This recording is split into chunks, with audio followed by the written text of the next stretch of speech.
Director Girish Kohli की direction में बनी फिल्म क्रेजी, जिसके लीड रोल में है अपने सोहम साथ, जिन्होंने की तुम्बाड़ मूवी बनाया था और उसमें मेन लीड रोल का किरदार निभाया था। और उन्होंने ही इस फिल्म में अभिमन्यु का किरदार निभाया है, यानी डॉक्टर अभिमन्यु सूद, जो कि एक पेशे से सर्जन है, मतलब सर्जरी वगैरह करते हैं। लेकिन उनके ऊपर एक केस चल रहा है कि उनकी बदौलत, मतलब उनकी सर्जरी के कारण एक बच्चे यानी 12 साल के बच्चे की हो चुकी है मृत्यु, और जिसके जाने भरने के लिए उनसे डिमांड की गई है 5 करोड़ रुपए की। 5 करोड़ की वो रकम लेकर अपने सोहम शाह यानी कि अभिमन्यु अपने घर से निकले हैं। वहीं इत्तेफाक की बात है कि आज का दिन यानी डॉक्टर अभिमन्यु का आज का दिन यानी 1 अप्रैल का वो दिन है जिसके पूरे दिन उनकी जिंदगी का सबसे खतरनाक दिन होने वाला है, जिसमें वो आज के दिन एक ऐसे चक्रव्यूह में फंसने वाले हैं जो कि स्वयं उन्हीं की लाइफ से रिलेट करता है और वो उनकी पूरी जिंदगी के बेस्ड पर है, मतलब उनकी जिंदगी की कहानी के ऊपर ही बेस्ड है लगभग। जिंदगी कहने का मेरा ये मतलब नहीं है कि वो उनकी जिंदगी की कहानी है, लेकिन उनकी लाइफ की जुड़ी हुई वो इम्पोर्टेंट स्टोरी जो कि बहुत बड़ा मिस्ट्री बन के रह चुका है। यानी कि उनकी एक वाइफ है, यानी कि एक्स वाइफ, और जिनसे उनका तलाक हो चुका है। कि एक्स वाइफ के साथ साथ उनकी एक बेटी भी है जिसको वह अपनाना नहीं चाहते थे। यही एक कारण था जिसे उन्होंने अपनी एक्स वाइफ के साथ तलाक लिया था। वहीं अभी की कहानी की बात की जाए, वहीं मैं आगे की कहानी इससे पहले कि स्टार्ट करूँ उससे पहले मैं बताना चाहता हूँ कि मेरे चैनल पे काफ़ी सारे ऐसे लोग हैं जिन्होंने हमारे चैनल को अब तक सब्सक्राइब नहीं किया है और वीडियो को लाइक भी नहीं करते, तो कृपया लाइक और सब्सक्राइब करते रहो ताकि मोटिवेशन बनता रहे ऐसी फिल्म की कहानी आप तक पहुँचाने के लिए। बाकी फिल्म की कहानी की बात करूँ तो फिल्म में होता यूँ है कि अपना अभिमन्यु 5 करोड़ रुपए लेके, मतलब रकम लेके, वो अपना हरजाना यानी अपने ऊपर लगे हुए उस केस को हटाने के लिए कंपनसेशन देने के लिए जा ही रहा होता है। वहीं पर उससे कॉल आता है कि उसकी बेटी हो चुकी है अगवा यानी कि किडनैप,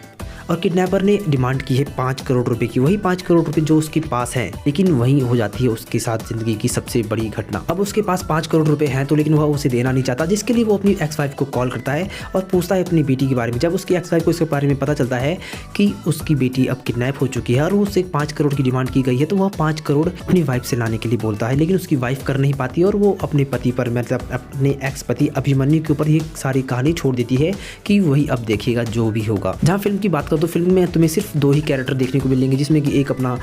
अभिमन्यु सूद यानी डॉक्टर अभिमन्यु सूद देखने को मिलेंगे। उसके अलावा 3 लोग और हैं जो तुम्हें सामने से नजर तो नहीं आएंगे, लेकिन उनकी वॉइस ओवर के माध्यम से तुम्हें सारा कहानी समझ आता रहेगा। और अगर बात करूं मैं उस दूसरे पर्सन की जो उस फिल्म में है, तो उसका वो कोई पर्सन नहीं है, वो है रेंज रोवर कार, जिसका इस फिल्म में दूसरा सबसे बड़ा किरदार है। वहीं अपने अभिमन्यु के पास टाइम दिया जाता है कि वह अभी अब मतलब उस दिन के 1 अप्रैल के शाम के 5 बजे तक यानी सूरज ढलने से पहले 5 करोड़ रुपए एक जगह पर पहुंचाना है और उसके बाद ही उसे उसकी बेटी मिलेगी। लेकिन अब अपना अभिमन्यु 5 करोड़ रुपए लेके किसी तरह से वहां पर अपने सभी लोगों से बारे में बात करने के बाद, उसके वकील और अपनी अभी के टाइम पे जो उसकी गर्लफ्रेंड, उसे सारी राय लेने के बाद वो सोच विचार करने के बाद चल पड़ता है उसे 5 करोड़ रुपए देने के लिए, जिसके लिए वो अलग रास्ते से जाता है। और उस से जाने के दौरान उसकी गाड़ी का हो जाता है टायर पंचर, और उसी दौरान एक बहुत बड़ी सिचुएशन हो जाती है कि अब उसके पास बचा है दिन का सिर्फ एक आखिरी घंटा, और आखिरी घंटे में हो चुकी है उसकी गाड़ी का टायर पंचर। और उसके हॉस्पिटल से कॉल आता है कि एक मरीज है जिसकी सर्जरी होनी है, जिसके लिए कोई डॉक्टर मिल नहीं रहा है। तो वह अपने सर्जन को, मतलब अपने जूनियर सर्जन को वहां पर भेजता है उसकी सर्जरी करने के लिए, और सर्जरी के बारे में सारी बातें वीडियो कॉल के माध्यम से उसे बताता रहता है। लेकिन वहीं हो जाती है एक और बड़ी घटना कि उसी दौरान उसको आता है किडनैपर का फोन और कहता है कि उसकी बेटी को उस बेहोश करने के लिए दिया गया है। वो उस पे उसकी बेटी की तबीयत बहुत खराब हो रही है, जिसके लिए वह उसे इलाज की मतलब राय मांगता रहता है, और अपना अभिमन्यु उसको भी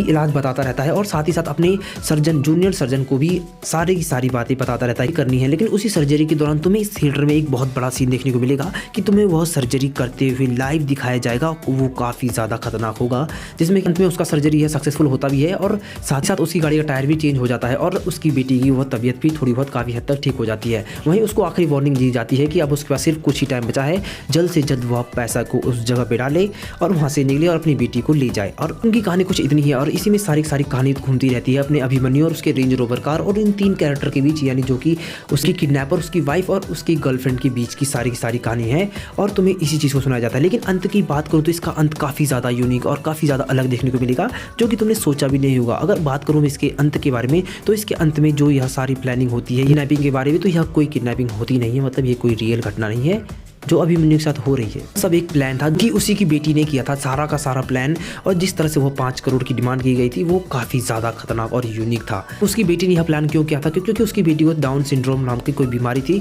जिसके लिए वह उसे एक्सेप्ट नहीं कर रहा था, यानी कि अपने अभिमन्यु ने अपनी वाइफ से तलाक लिया था। वही बात जो कि मैंने वीडियो की स्टार्टिंग में तुम्हें बताई थी, और उसी के कारण यह, और उसी चीज़ को गलत साबित करने के लिए उसकी बेटी यह प्लान बनाती है कि उसकी बेटी काफ़ी समझदार है, इंटेलिजेंट है, जो कि डॉक्टर अभिमन्यु अपनी होने वाली बेटी या अपने बेटे से एक्सपेक्ट करता था, यानी उम्मीद रखता था कि मेरी बेटी या मेरा बेटा जो भी होगा वो कितना इंटेलिजेंट होना चाहिए, वही दिखाने के लिए या वही प्रूव करने के लिए एक बेटी अपने पिता के सामने यही सारी घटना करती है, मतलब सारा का सारा गेम रचती है। और सच बताऊं तो इस बेटी की उम्र केवल 16 साल है और 16 साल में जिस तरह का प्लानिंग वो करती है वो काफी ज्यादा खतरनाक है, जो कि तुम भी उस उम्र में इस तरह की प्लानिंग को नहीं सोच सकते। बाकी फिल्म की बात हो तो फिल्म काफी मजेदार है और उसके अंदर जो गाने जो सिचुएशन के हिसाब से दिखाए जाते हैं और सुनाए जाते हैं काफी ज्यादा मजेदार है, जो कि तुम्हें ट्रेलर में भी सुनने को मिला होगा। और बाकी सिचुएशन के हिसाब से उसके गाने, उसके रैप वगैरह जो दिया गया है काफी ज्यादा मजा आता है सुनने में। ओवरऑल फिल्म काफी बढ़िया है और काफी एंगेजिंग है, जो कि 1 घंटा 30 मिनट कुछ की है और वो तुम्हें थिएटर में बिल्कुल भी पता नहीं चलता कि फिल्म काफी जल्दी शुरू होती है और काफी जल्दी ही खत्म हो जाता है, जो कि इस फिल्म के लिए एक पॉजिटिव पॉइंट है। और बाकी अपने सोहम शाह की एक्टिंग की बात करो तो उन्होंने काफी बढ़िया एक्टिंग की है इस फिल्म में, जो कि उन्होंने अकेले ही पूरी की पूरी फिल्म को बांधे रखा है और ऑडियंस के बीच खुद को कनेक्ट करके रखते हैं, वो काफी ज्यादा मजेदार है। बाकी अगर तुमने इस फिल्म को देखा तो तुम्हें ये फिल्म कैसी लगी तुम मुझे बता सकते हो, और अगर तुमने नहीं देखी है तो इस फिल्म की कहानी मैंने पूरी तरह से बता दी है, जो कि तुमने समझ लिया है। तुम चाहो तो देख सकते हो, नहीं देखना चाहते तो कोई बात, इंतजार करो OTT पे आने का, मुझे पता है तुम कहाँ देखने वाले हो।